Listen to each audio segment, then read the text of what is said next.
Hi friends, आपने मेरा पहला वाला वीडियो लेक्चर देखा। Thank you for your love and appreciation. उसमें मैंने क्या बोला था? उसमें मैंने एसेंटिक लोडिंग के बारे में पढ़ा था। आज आज इस वाले वीडियो लेक्चर में हम लोग उसके ऊपर बेस्ड क्वेश्चन को करेंगे। तो देखिए, सबसे पहले कॉलम दिया हुआ है। कॉलम पे क्या लग रहा है? इसेंट्रिक लोडिंग लग रहा है। कितना? 180 किलो न्यूटन का लग रहा है। उसका इसेंट्रिसिटी कितना दिया हुआ है? 10 mm का इसेंट्रिसिटी दिया हुआ है। उसका टॉप व्यू देख ले। टॉप व्यू कैसा होगा? रेक्टेंगुलर टॉप व्यू है। जिसका बेस कितना दिया हुआ? 150 mm का दिया है। हाइट कितना दिया हुआ? 120 mm का दिया हुआ है। तो हम लोग क्या निकालना है इसमें? हम लोग को निकालना है सिग्मा मैक्सिमम। मैक्सिमम स्ट्रेस निकालना है, मिनिमम स्ट्रेस निकालना है। तो देखिए क्या होता है, इसका कंसेप्ट क्या रहता है इसको सॉल्व करने का। कंसेप्ट यह रहता है, कोई भी अगर इसेंट्रिक लोडिंग लगा हुआ है तो उसको क्या करेंगे हम लोग शिफ्ट करेंगे। किधर? तो न्यूट्रल एक्सिस के तरफ शिफ्ट करेंगे। तो न्यूट्रल एक्सिस की तरफ शिफ्ट करने में क्या होगा? हम लोग को equivalent force couple system produce हो जाएगा। Equivalent force couple system produce होने में एक तो देखिए यहाँ पे कैसा लग रहा है? लोड लग रहा है, कॉम्प्रेसिव लोड लग रहा है। एक कॉम्प्रेसिव लोड लग जाता है, दूसरा क्या लग जाता है? दूसरा मोमेंट लग जाता है। तो इस वाले क्वेश्चन में भी क्या होगा कि 180 किलो न्यूटन का एक स्ट्रेस दिया है, एक लोड दिया हुआ है जो 10 mm के अवे है इसेंट्रिसिटी से। इसको भी हम लोग अगर न्यूट्रल एक्सिस की तरफ, लॉन्गिट्यूडनल एक्सिस की तरफ शिफ्ट करेंगे तो क्या हो जाएगा? एक तो कॉम्प्रेसिव लोड लग जाएगा, दूसरा क्या हो जाएगा? मोमेंट लग जाएगा। तो यहाँ पर देख लेते हैं। अगर इसका देखिए, अगर इसका टॉप व्यू को कंसीडर करते हैं तो 180 किलो न्यूटन का हम लोग एक्स एक्सिस पे क्या लगा दिए हैं? लोड को लगा दिए। इसेंट्रिसिटी 10 mm का लगा दिए हैं। बीसी वाले पोर्शन को लोड क्या करना चाहेगा? बीसी वाले पोर्शन को कंप्रेशन करना चाहेगा। एडी वाले पोर्शन को क्या करना चाहेगा? टेंशन में लाने को चाहेगा। तो हम लोग के इसके वजह से, तो बेंडिंग के वजह से, और कंप्रेशन के डायरेक्ट के वजह से क्या, तो सब जगह पे क्या लगेगा? कंप्रेशन लग जाएगा। तो हम लोग को बीसी वाले फोर्स पे टोटल रिजल्टेंट फोर्स क्या हो जाएगा? रिजल्टेंट फोर्स बेंडिंग के वजह से भी कंप्रेशन आ रहा है, डायरेक्ट की वजह से भी कंप्रेशन आ रहा है। वही अगर एडी फोर्स पे, एडी फेस पे क्या हो जाएगा? एडी पोर्शन पे तो एक डायरेक्ट के कारण क्या आ रहा है? डायरेक्ट के कारण कंप्रेशन आ जा रहा है, डायरेक्ट के कारण कंप्रेशन आ जा रहा है। और बेंडिंग के कारण क्या आ जा रहा है? टेंशन आ जा रहा है। तो अगर बीसी फोर्स पे डायरेक्ट के कारण भी कंप्रेशन और बेंडिंग के कारण भी कंप्रेशन, तो ओवरऑल यहाँ पे मैक्सिमम स्ट्रेस इंड्यूस हो जाएगा। एडी पे डायरेक्ट के कारण कंप्रेशन और बेंडिंग के कारण टेंशन आ रहा है, तो कुछ वैल्यू सॉर्ट आउट हो जाएंगे। तो यहाँ पे मैक्सिमम वैल्यू ना आके मिनिमम वैल्यू आएगा। तो हम लोग को मैक्सिमम और मिनिमम स्ट्रेस हम लोग को निकालना है। तो मैक्सिमम और मिनिमम स्ट्रेस हम लोग डायरेक्ट अगर फॉर्मूला भी इम्प्लीमेंट करें उससे भी निकाल सकते, नहीं तो पूरा कॉन्सेप्ट वाइज भी हम लोग निकाल सकते हैं। तो आइए हम लोग दोनों मेथड से निकालेंगे, या तो पूरा फार्मूला लगा के निकालेंगे और नहीं तो और हम लोग मैक्सिमम मिनिमम स्ट्रेस का फार्मूला यूज करके निकालेंगे, और हम लोग पूरे कॉन्सेप्ट के साथ निकालेंगे। तो देखिए हम लोग कॉन्सेप्ट के साथ कैसे सॉल्व करेंगे। देखिए मैक्सिमम स्ट्रेस हम लोग किधर निकाल रहा है? हम लोग मैक्सिमम स्ट्रेस हम लोग को बीसी पोर्शन पे निकाला है। तो बीसी पोर्शन पे रिजल्टेंट स्ट्रेस कैसे निकालेंगे? तो रिजल्टेंट स्ट्रेस हम लोग एक तो डायरेक्ट की वजह से होगा, दूसरा बेंडिंग की वजह से होगा। तो हम लोग डायरेक्ट की वजह से क्या हम लोग के डायरेक्ट की वजह से स्ट्रेस कैसे निकालते हैं? तो डायरेक्ट की वजह से हम लोग का stress force per unit area रहता है। और निगेटिव साइन क्यों? क्योंकि यहाँ पे डायरेक्ट की वजह से क्या निकल रहा है? कंप्रेशन लग रहा है। तो हम लोग क्या, तो हम लोग निगेटिव साइन के साथ फोर्स कितना हो गया? 180 किलो न्यूटन है। तो 180 इंटू 10⁻³ बाई एरिया कितना हो जाएगा? बेस इंटू डेप्थ हो जाएगा। बेस इंटू डेप्थ हो जाएगा। तो बेस कितना? 150 mm, डेप्थ कितना? 120 mm। तो 120 इंटू 150 कर दिए हैं। यहाँ पर देखिए बेंडिंग के वजह से क्या हो रहा है? बेंडिंग के वजह से कंप्रेशन हो रहा है, तो निगेटिव साइन के साथ लेंगे। यहाँ पे बेंडिंग के वजह से क्या फार्मूला होता है? Movement by section modulus. तो हम लोग का मूवमेंट कितना हो जाएगा? तो मूवमेंट हो जाएगा फोर्स इंटू परपेंडिकुलर डिस्टेंस।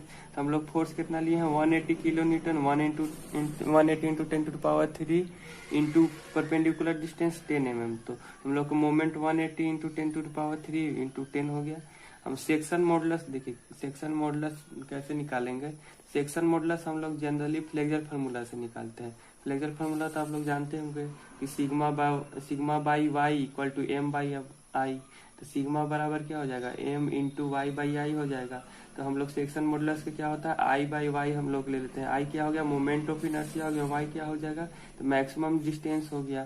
तो देखिए तो मोमेंट ऑफ इनर्शिया हम लोग के कोई भी रेक्टेंगल के लिए क्या होता है, अगर वाई एक्सिस का लॉन्ग निकाले हैं तो हो जाएगा 150 इंटू 120 इंटू 150 का होल क्यूब बाई 12। और वाई मैक्स कितना हो जाएगा, तो वाई मैक्स हो जाएगा 150/2। इसका मैक्सिमम डिस्टेंस तो 150 का आधा हो जाएगा ना, तो 150/2 हो जाएगा। तो इसको इस वैल्यू को जेड वाले वैल्यू के यहाँ पे पुट करेंगे। मोमेंट हो जाएगा 180 into 10⁻, force into perpendicular distance, तो फोर्स कितना हो गया 1 इंटू 10⁻3 इंटू 10। और मोमेंट कितना हो जाएगा, तो 120 इंटू 150 का होल स्क्वायर बाई 6। इसको सॉल्व करेंगे तो इतना आ जाएगा। जनरली सेक्शन मॉडुलस के लिए कितना हो जाता है, b into D square by 6। तो वही वैल्यू यहाँ पे पुट किए हैं कि बेस कितना है, अगर एक्स एक्सिस के लिए हो जाता है, और वाई एक्सिस के अलोंग मोमेंट ऑफ इनर्शिया है तो कैसे हो जाएगा, d into B square by 6 हो जाएगा। तो हम लोग वाई एक्सिस के अलोंग मोमेंट ऑफ इनर्शिया निकाले हैं, तो हम लोग का डेप्थ कितना है, तो डेप्थ हो गया 120 हो गया, बेस कितना हो गया, तो 150 का होल स्क्वायर हो गया, बाई 6 है तो बाई 6 ऊपर चल जाएगा। अब मोमेंट कितना हो गया, तो 180 इंटू फोर्स, तो 180 किलो न्यूटन था, तो 180 इंटू 10⁻3 किए इंटू परपेंडिकुलर डिस्टेंस, इसेंट्रिसिटी कितना हो गया, तो 10 हो गया। तो इसके बाद हम लोग इसको सॉल्व करेंगे। फर्दर सॉल्व करने के बाद इसको कट आउट हो जाएगा तो -10 हो जाएगा, और इसको सॉल्व करेंगे तो इसको -4 आएगा। तो हम लोग मैक्सिमम स्ट्रेस हम लोग कितना आ गया, 14 मेगापास्कल आ गया, वो भी निगेटिव साइन। अगर मिनिमम स्ट्रेस हम लोग निकालते हैं तो मिनिमम स्ट्रेस हम लोग किस पे आएगा, किस पोर्शन पे, एडी पोर्शन पे आएगा। एडी पोर्शन पे भी हम लोग रिजल्टेंट स्ट्रेस निकालेंगे। तो रिजल्टेंट स्ट्रेस कैसे निकालेंगे, तो डायरेक्ट की वजह से और बेंडिंग की वजह से। तो डायरेक्ट की वजह से हम लोग तो सब जगह हम लोग जानते हैं कि कैसा लगेगा, कंप्रेसिव स्ट्रेस लग जाएगा, तो compressive stress force per unit area. और बेंडिंग की वजह से एडी पोर्शन पे क्या आ रहा है, टेंशन आ रहा है। तो टेंशन के लिए टेंशन यहाँ पे लग रहा है, tension stress due to direct में क्या हो जाएगा, बेंडिंग में क्या हो जाएगा, तो मोमेंट बाय सेक्शन मॉडुलस हो जाएगा। तो फोर्स कितना हो गया, 180 किलो न्यूटन हो गया, तो 180 इंटू 10⁻3, एरिया कितना हो जाएगा 150 इंटू 120, प्लस मोमेंट कितना हो जाएगा, तो मोमेंट हो गया फोर्स, तो 180 किलो न्यूटन था, 180 इंटू 10⁻3 इंटू परपेंडिकुलर डिस्टेंस 10 हो गया। Section modulus d into B square by 6 हो जाता है सेक्शन मॉडुलस। अगर वाई एक्सिस का लॉन्ग ले रहे हैं, एक्स एक्सिस का लॉन्ग लेंगे तो b into D square by 6 हो जाएगा। तो हम लोग वाई एक्सिस का लॉन्ग ले रहे हैं तो डेप्थ कितना होगा, डेप्थ हो गया 120 mm, और बेस का होल स्क्वायर, तो बेस कितना हो गया 150 का होल स्क्वायर बाई 6 है, तो नीचे था तो ऊपर चला जाएगा 6। इसको अगर कट करेंगे तो -10 आ जाएगा, अगर इसको कट करेंगे तो 4 आ जाएगा। तो हम लोग को -10 प्लस 4 कितना हो जाएगा, -6 मेगापास्कल से आ जा रहा है।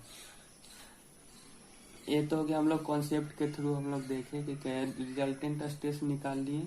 अब हम लोग फार्मूला के थ्रू देखते हैं। देखिए फार्मूला मैक्सिमम के लिए फार्मूला क्या था, मैक्सिमम के लिए फार्मूला देखिए ये था, माइनस साइन रहता है force per unit B into D into 6 by B plus 1। तो हम लोग को लोड कितना होगा, तो लोड हो गया 180 किलो न्यूटन, तो 180 इंटू 10⁻3, बेस कितना हो गया 150, बेस हो गया 150, और डेप्थ कितना हो गया 120 हो गया, into 6 into EX intensity eccentricity 10 हो गया, बाई बेस कितना हो गया 150 हो गया, प्लस 1। इसको फर्दर सॉल्व करेंगे तो हम लोग कितना आ जाएगा 14 मेगापास्कल आ जाएगा। मिनिमम के लिए कितना फार्मूला होता है, P by B D into 6EX by B -1। इसमें +1 रहता है, इसमें -1 रहता है, इसमें बाहर में माइनस रहता है, इसमें बाहर में प्लस रहता है। फार्मूला आप लोग जनरली याद करके रखिएगा। तो मिनिमम तो फोर्स कितना हो गया 180 किलो न्यूटन, बेस कितना हो गया, बेस हो गया 150, डेप्थ कितना हो गया 120, 6 इंटू इसेंट्रिसिटी 10 हो गया, बाई बेस कितना हो गया 150 -1। तो हम लोग सिग्मा मीन निकाल लिए, सिग्मा मीन हम लोग का -6 मेगापास्कल आ गया। तो हम लोग को जनरली फार्मूला से ज्यादा आसान पड़ता है। तो देखिए अब इसका स्ट्रेस डिस्ट्रीब्यूशन डायग्राम बना लेते हैं। तो हम लोग कंसीडर करते हैं क्या, तो कॉलम को कंसीडर करते हैं, कॉलम को कंसीडर करेंगे क्या होगा, इसका न्यूट्रल एक्सिस हो गया। तो हम लोग मैक्सिमम स्ट्रेस कितना निकला, सिग्मा मैक्स कितना निकला, तो 14 मेगापास्कल निकला है। मिनिमम किस पोर्शन पे, तो एडी पोर्शन में, सॉरी बीसी पोर्शन पे निकला है। मिनिमम किस पे निकला है, तो एडी पोर्शन पे निकला, कितना निकला -6 निकला है। तो -6 यहाँ पे कंसीडर करेंगे, -14 -6 से ज्यादा है तो हम लोग -14 ले लिए हैं, फिर इसको ज्वाइन कर देंगे तो हम लोग क्या हो गया, स्ट्रेस डिस्ट्रीब्यूशन डायग्राम। अगर प्लस में आता तो हम लोग न्यूट्रल एक्सिस से ऊपर में लेते हैं, यहाँ पे माइनस आ रहा है इसलिए हम लोग क्या ले रहे हैं, निगेटिव साइन नीचे की ओर ले रहे हैं। तो यह तो बहुत ही आसान क्वेश्चन था। आइए देखते हैं नेक्स्ट क्वेश्चन। नेक्स्ट क्वेश्चन थोड़ा अच्छा कंसेप्ट रखता है। देखिए नेक्स्ट क्वेश्चन, या नेक्स्ट क्वेश्चन आ गया, short column of symmetric cross section. देखिए कॉलम एक है, शॉर्ट कॉलम है जिसका क्या है, सिमेट्रिक क्रॉस सेक्शन एरिया उसका है, ऑफ ए ब्रिटल मटेरियल। किससे बना हुआ है, ब्रिटल मटेरियल से बना है। Is subjected to an eccentric vertical load. इस पे क्या लग रहा है, इसेंट्रिक वर्टिकल लोड हम लोग को लग रहा है, इसेंट्रिक वर्टिकल लोड लग रहा है। To avoid the tensile stress, देखिए ये वाला लाइन बहुत इंपॉर्टेंट है। To avoid the tensile stress in the short column, हम लोग को क्या करना है, टेंसाइल स्ट्रेस को क्या करना है, अवॉइड करना है शॉर्ट कॉलम के लिए। The eccentricity E should be less than और इक्वल टू, तो इसेंट्रिसिटी हम लोग कितना रखेंगे कि यहाँ पे टेंसाइल स्ट्रेस प्रोड्यूस ना हो। ओके, क्वेश्चन समझ में आ गया। देखिए कॉलम दिया हुआ है, कॉलम पे इसेंट्रिक लोडिंग लग रहा है, पी लग रहा है, और इसका इसेंट्रिसिटी ई दिया हुआ है। तो क्या बोल रहा है, क्वेश्चन बोल रहा है कि हम लोग इसेंट्रिसिटी के कितना वैल्यू रखें, eccentricity should be less than equal to, कितना रहे इसेंट्रिसिटी का वैल्यू, कि ताकि हम लोग के इस कॉलम या पिलर पे क्या हम लोग के टेंसाइल स्ट्रेस प्रोड्यूस ना हो। ओके, तो देखिए यह क्वेश्चन बहुत ही अच्छा है, इसका कंसेप्ट बहुत अच्छा है। इसका कंसेप्ट आगे हम लोग लिमिट ऑफ इसेंट्रिसिटी में यूज करेंगे। देखिए तो इस तरह के क्वेश्चन को कोई भी अगर इसेंट्रिक लोडिंग का क्वेश्चन दिया हुआ तो हम लोग कैसे सॉल्व करेंगे, तो हम कोई भी इसेंट्रिक लोडिंग का क्वेश्चन है तो हम लोग क्या सबसे फर्स्ट स्टेप क्या करना है, कि हम लोग के जो इसेंट्रिक लोडिंग उसको क्या करना है, शिफ्ट करना है। किधर शिफ्ट करेंगे, तो न्यूट्रल एक्सिस की तरफ शिफ्ट करेंगे। न्यूट्रल एक्सिस की तरफ शिफ्ट करने पे क्या होगा, तो न्यूट्रल एक्सिस की तरफ शिफ्ट करने पे हम लोग को equivalent force couple system produce हो जाएगा। Equivalent force couple system produce होने से एक तो कंप्रेसिव स्ट्रेस लग जाता है, अगर लोड कंप्रेसिव लोड लगा तो कंप्रेसिव स्ट्रेस प्रोड्यूस हो जाएगा, और दूसरा क्या हो जाएगा, मोमेंट प्रोड्यूस हो जाएगा। मोमेंट या तो क्लॉकवाइज लगेगा या फिर एंटी क्लॉकवाइज लगेगा। तो आइए इस क्वेश्चन को सॉल्व करते हैं। तो आइए सॉल्व करते हैं इसको। सबसे पहले सॉल्यूशन देखते हैं इसको। देखिए सबसे पहले लोड इसेंट्रिसिटी लोड है, तो इसको क्या करेंगे, हम लोग शिफ्ट करेंगे। तो सबसे पहले हम लोग कॉलम को कंसीडर कर लेते हैं। देखिए कॉलम हो गया, तो इस हम लोग का ये क्या हो गया, इसका न्यूट्रल एक्सिस हो गया। तो सबसे पहले हम लोग क्या करेंगे, लोड को अगर शिफ्ट करते हैं तो लोड को शिफ्ट करेंगे तो कैसा लोड लग रहा है, कॉम्प्रेसिव लोड लग रहा है। लोड को शिफ्ट करेंगे तो क्या हो जाएगा, equivalent force couple system produce हो जाएगा। तो एक तो कंप्रेसिव लोड लग जाएगा, दूसरा क्या लग जाएगा, दूसरा हम लोग को मोमेंट लग जाएगा। कैसा मोमेंट लगेगा, क्लॉकवाइज मोमेंट लगेगा। कितना लगेगा, तो एम लगेगा। तो एम मोमेंट कितना हो जाएगा, तो फोर्स इंटू परपेंडिकुलर डिस्टेंस। अगर इस पे टॉप व्यू में देख लिया जाए तो कितना फोर्स लग रहा है, पी फोर्स लग रहा है। इसेंट्रिसिटी कितना हो गया, ई हो गया। तो मोमेंट बराबर कितना हो जाएगा, P इंटू ई हो जाएगा। तो मोमेंट कितना हो जाएगा, P इंटू ई हो जाएगा। तो हम लोग को क्या देखना है, कि हम लोग को देखना कि इसमें इस कॉलम पे हम लोग को टेंसाइल स्ट्रेस को क्या करना है, अवॉइड करना है। तो हम लोग को अगर देखिए बेंडिंग यहाँ पे हो रहा है, दूसरा क्या कंप्रेशन लग रहा है।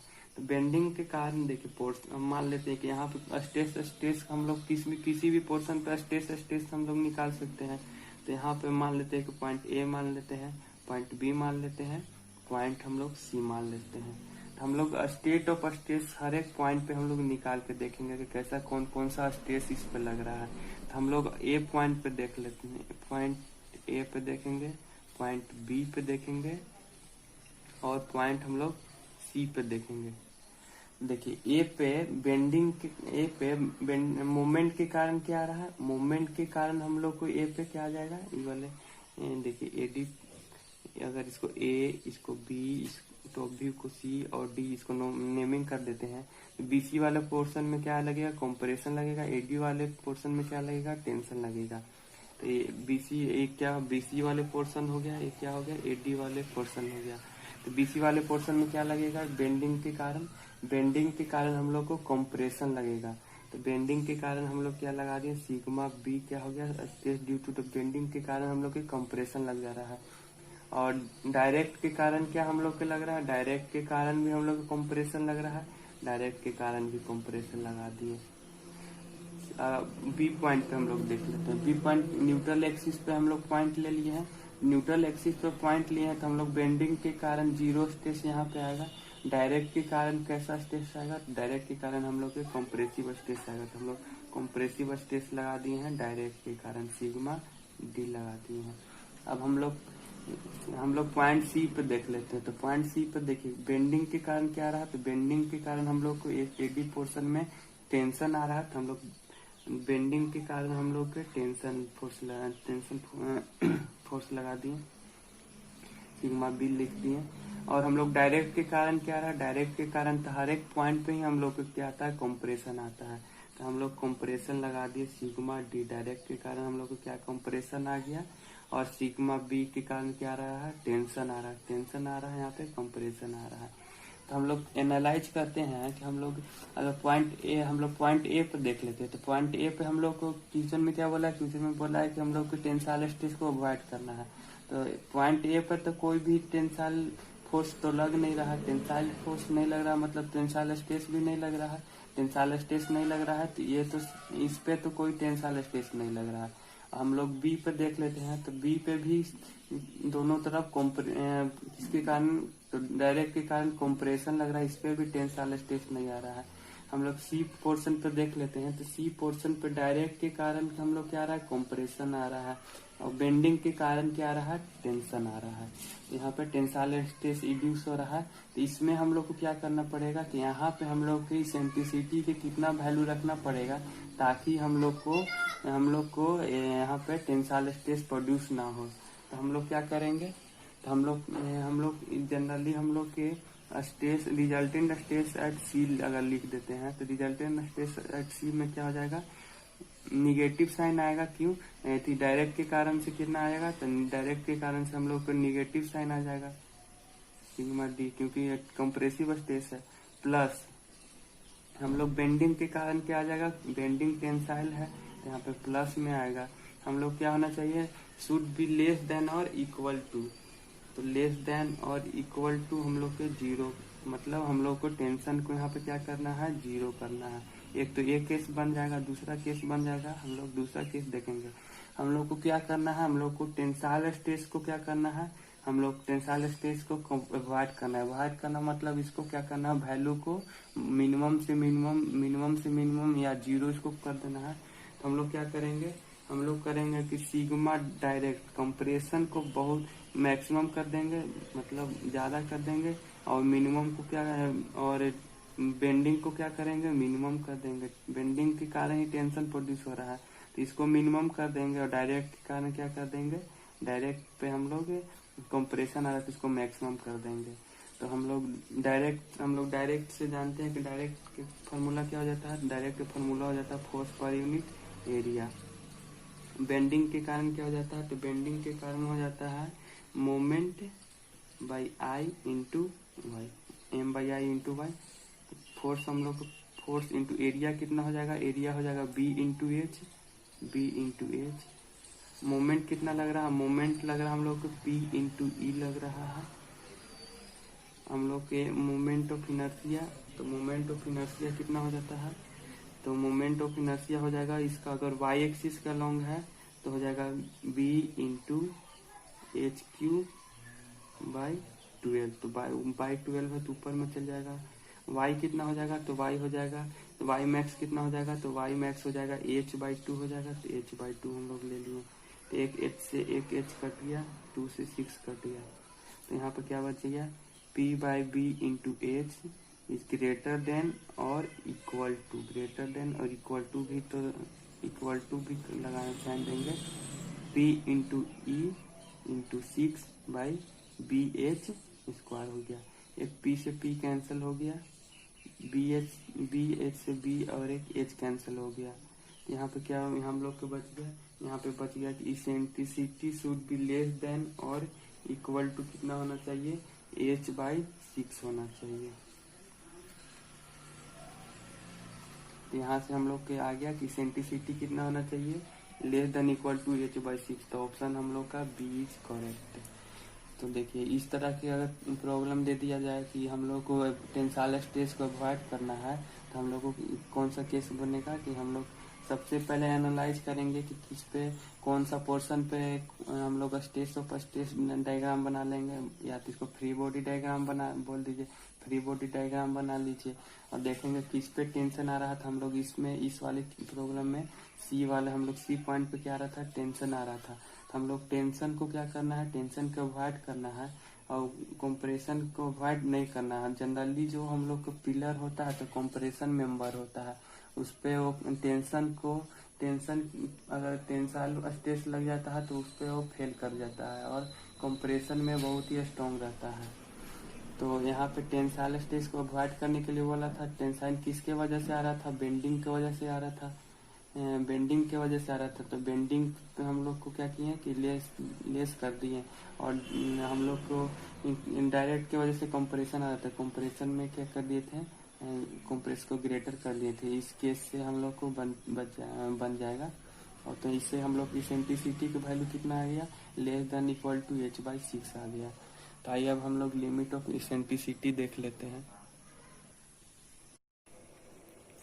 लिमिट ऑफ इसेंट्रिसिटी देखिए, कॉलम्स जो कॉलम होता है, जो कंक्रीट का जो कॉलम होता है, तो concrete are very weak in tension and very stronger in compression.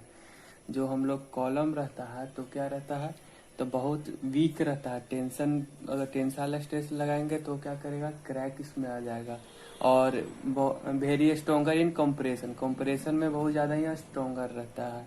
For avoiding the tensile stress in the column, column में हम लोग का टेंसाइल जो स्ट्रेस है तो उसको क्या करना रहेगा, हमेशा अवॉइड करना रहेगा। क्यों, क्योंकि वो जो हम लोग का कॉलम रहता है तो वो कंप्रेशन मेंबर है, उसमें वो टेंसाइल लोड को बर्दाश्त कर लेता है, मगर वो कंप्रेसिव लोड को वो बर्दाश्त कर लेगा, मगर टेंसाइल लोड में बहुत ही वीक रहता है। उसमें टेंसाइल लोड आते हैं वो क्या होगा, इसमें क्रैक्स इवॉल्व हो जाएगा। क्रैक्स इवॉल्व होगा तो हमारा स्ट्रक्चर क्या हो जाएगा, फेल्यूर हो जाएगा। तो for avoiding the tensile stress, हम लोग को टेंसाइल स्ट्रेस हम लोग के कॉलम में नहीं आना चाहिए। तो उसके लिए क्या कंडीशन होना चाहिए कि सिग्मा जो बेंडिंग है वो < डायरेक्ट सिग्मा डायरेक्ट के कारण जो हम लोग के आ रहा है तो क्या होना चाहिए, ज्यादा होना चाहिए बेंडिंग के कारण से। देखिए कोई भी इसेंट्रिक लोडिंग हम लोग को पी लगा हुआ है, वो इसेंट्रिसिटी कितना है, उसका इसेंट्रिसिटी ई है। तो अगर हम लोग इसको शिफ्ट करेंगे न्यूट्रल एक्सिस के अलोंग तो क्या होगा, फोर्स कपल सिस्टम प्रोड्यूस हो जाएगा। तो यहाँ पे एक कंप्रेसिव लोड लग जाएगा, दूसरा मोमेंट लग जाएगा। तो मोमेंट लग जाएगा तो हम लोग स्टेट ऑफ स्ट्रेस देख लेते हैं कि कौन कहाँ की, अगर इस पॉइंट पर देख लेते हैं तो इस पॉइंट पर क्या लगेगा, बेंडिंग के कारण हम लोग को क्या लगेगा, बेंडिंग के कारण कंप्रेशन लगेगा। डायरेक्ट के कारण भी यहाँ पर क्या लग जाएगा, कंप्रेशन लग जाएगा। इस पॉइंट पे डायरेक्ट के कारण कंप्रेशन लग जाएगा, बेंडिंग के कारण तो यहाँ पर स्ट्रेस 0 हो जाएगा। और इस पॉइंट पर अगर देख लेते हैं तो यहाँ पे बेंडिंग के कारण क्या हो जाएगा, यहाँ पे बेंडिंग के कारण टेंशन प्रोड्यूस हो जाएगा और डायरेक्ट के कारण क्या प्रोड्यूस होगा, डायरेक्ट के कारण कंप्रेशन प्रोड्यूस हो जाएगा।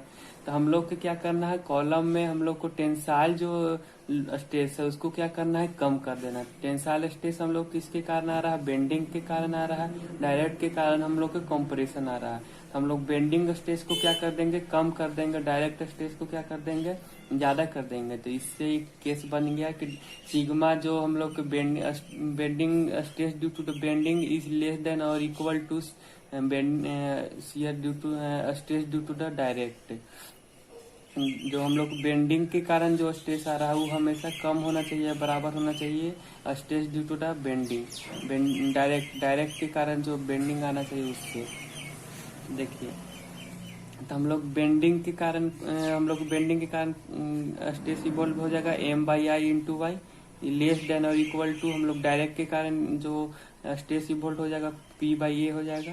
तो हम लोग मोमेंट कितना हो जाएगा, मोमेंट हो जाएगा P × E, तो P × E हो जाएगा। वाई बाई आई को क्या हम लोग लिखते हैं, हम लोग सेक्शन मॉडुलस लिखते हैं तो जेड लिख देते हैं। लेस देन इक्वल टू हम लोग डायरेक्ट के कारण जो स्ट्रेस आ रहा था उसको, तो डायरेक्ट के कारण स्ट्रेस कितना होगा, force per unit area, force से फोर्स कैंसल आउट हो जाएगा, तो हम लोग eccentricity should be less than equal to section modulus per unit area. तो ये हम लोग को क्या हो गया, जनरल इक्वेशन हो गया कि कोई भी अगर रेक्टेंगुलर सेक्शन हो गया, सर्कुलर सेक्शन हो गया, कोई भी सेक्शन के लिए जो हम लोग इसेंट्रिसिटी है इसी से निकलेगा। लिमिट ऑफ इसेंट्रिसिटी के लिए जनरल इक्वेशन हो गया। तो हम लोग देख लेते हैं रेक्टेंगुलर सेक्शन के लिए। तो देखिए this is the rectangular section, इसका बेस क्या हो गया, बी हो गया, डेप्थ हो गया D, this is the X axis and this is the Y axis. तो हम लोग सबसे पहले इसेंट्रिसिटी इन एक्स एक्सिस निकाल लेते हैं। तो एक्स एक्सिस में इंटेंसिटी निकालेंगे तो section modulus in X axis क्या हो जाएगा, D into B square by 6 हो जाएगा। तो हम लोग D into B square by 6 हो गया सेक्शन मॉडुलस, एरिया कितना हो जाएगा, बी इंटू डी हो जाएगा, तो कैंसल आउट हो जाएगा। तो हम लोग eccentricity should be less than equal to base B by 6। हम लोग अगर एक्स एक्सिस पे अगर हम लोग इसेंट्रिसिटी निकाल रहे हैं तो हम लोग के बी बाई 6 से हमेशा क्या है, तो कम होना चाहिए या तो बराबर होना चाहिए। अगर वाई एक्सिस के लिए निकाल लेते तो वाई को less than equal to z by a, तो सेक्शन मॉडुलस कितना हो जाएगा, बी डी स्क्वायर बाई 6 हो जाएगा वाई एक्सिस के लिए। पर यूनिट एरिया कितना होगा, बी इंटू डी होगा। तो इसको इसेंट्रिसिटी में वाई एक्सिस हमेशा क्या होना चाहिए, less than equal to D by 6 होना चाहिए, डेप्थ का 1/6 पार्ट होना चाहिए। एक्स एक्सिस में बेस का कितना होना चाहिए, 1/6 पार्ट होना चाहिए। अगर हम लोग सर्कुलर सेक्शन के लिए निकालते हैं, कोई भी सेक्शन हो उसके लिए इसेंट्रिसिटी, लिमिट ऑफ इसेंट्रिसिटी निकालने का यही फॉर्मूला होता है कि eccentricity should be less than equal to section modulus per unit area. तो हम लोग के section modulus of circular section कितना हो जाता है, pi by 32 into D cube हो जाता है। एरिया कितना हो जाएगा, pi by 4 into D square. Generally आप क्या करिए कि सेक्शन मॉडुलस रेक्टेंगुलर सेक्शन के लिए, स्क्वायर सेक्शन के लिए, सर्कुलर सेक्शन के लिए, हॉलो सर्कुलर सेक्शन के लिए, सब के लिए याद करके रखिए, ताकि लिमिट ऑफ इसेंट्रिसिटी और कोई भी और जनरल इक्वेशन बनाने में आसानी रहता है। तो सेक्शन मॉडुलस सर्कुलर सेक्शन के लिए pi by 32 into D cube हो गया, area pi by 4 into D square हो गया। तो eccentricity should be less than equal to z by a होता है। तो इसेंट्रिसिटी यहाँ पर सेक्शन मॉडुलस के वैल्यू पुट करेंगे, pi by 32 into D cube हो गया, per unit area pi by 4 into D square. तो यहाँ से कैंसिल आउट होने के बाद eccentricity should be less than equal to D by 8 हो गया। देखिए this is the circular section हो गया। ये पूरा इसका डायमीटर कितना डाया हो गया, डी हो गया, तो डी बाई 8 कहीं यहाँ पे मान लीजिए आता है। तो सिमेट्रिक हो गया, पूरे क्रॉस सेक्शन के सिमेट्रिक हो गया। तो इधर भी डी बाई 8, इधर भी डी बाई 8, इधर भी डी बाई 8। तो हम लोग क्या बना लिए, एक सर्कुलर सेक्शन यहाँ से बन गया। इसके अंदर में इसेंट्रिसिटी रहेगा तो यहाँ पे कोई भी टेंसाइल स्ट्रेस प्रोड्यूस नहीं होगा। अगर यहाँ पे इसेंट्रिसिटी की वैल्यू अगर यहाँ तक आ जाएगा तो यहाँ पे टेंसाइल स्ट्रेस प्रोड्यूस हो जाएगा। इसेंट्रिसिटी अगर डी बाई 8 से इक्वल या लेस रहता है तो वहाँ पे क्या टेंसाइल स्ट्रेस प्रोड्यूस नहीं होगा। इसेंट्रिसिटी अगर सर्कुलर सेक्शन के लिए होगा, अगर रेक्टेंगुलर सेक्शन के लिए देख लेते हैं कि अगर इसेंट्रिसिटी इन वाई डायरेक्शन में अगर डी बाई 6 तक रहता है तो वहाँ पे क्या हो जाएगा, वहाँ पे टेंसाइल स्ट्रेस प्रोड्यूस नहीं होगा। अगर एक्स डायरेक्शन में देख लेते हैं तो बी बाई 6 तक अगर इसेंट्रिसिटी रहेगा तो वहाँ पे टेंसाइल स्ट्रेस नहीं प्रोड्यूस होगा। तो आज के लिए बस इतना ही। थैंक्स। लाइक करें, सब्सक्राइब करें एंड शेयर करें अपने दोस्तों के साथ।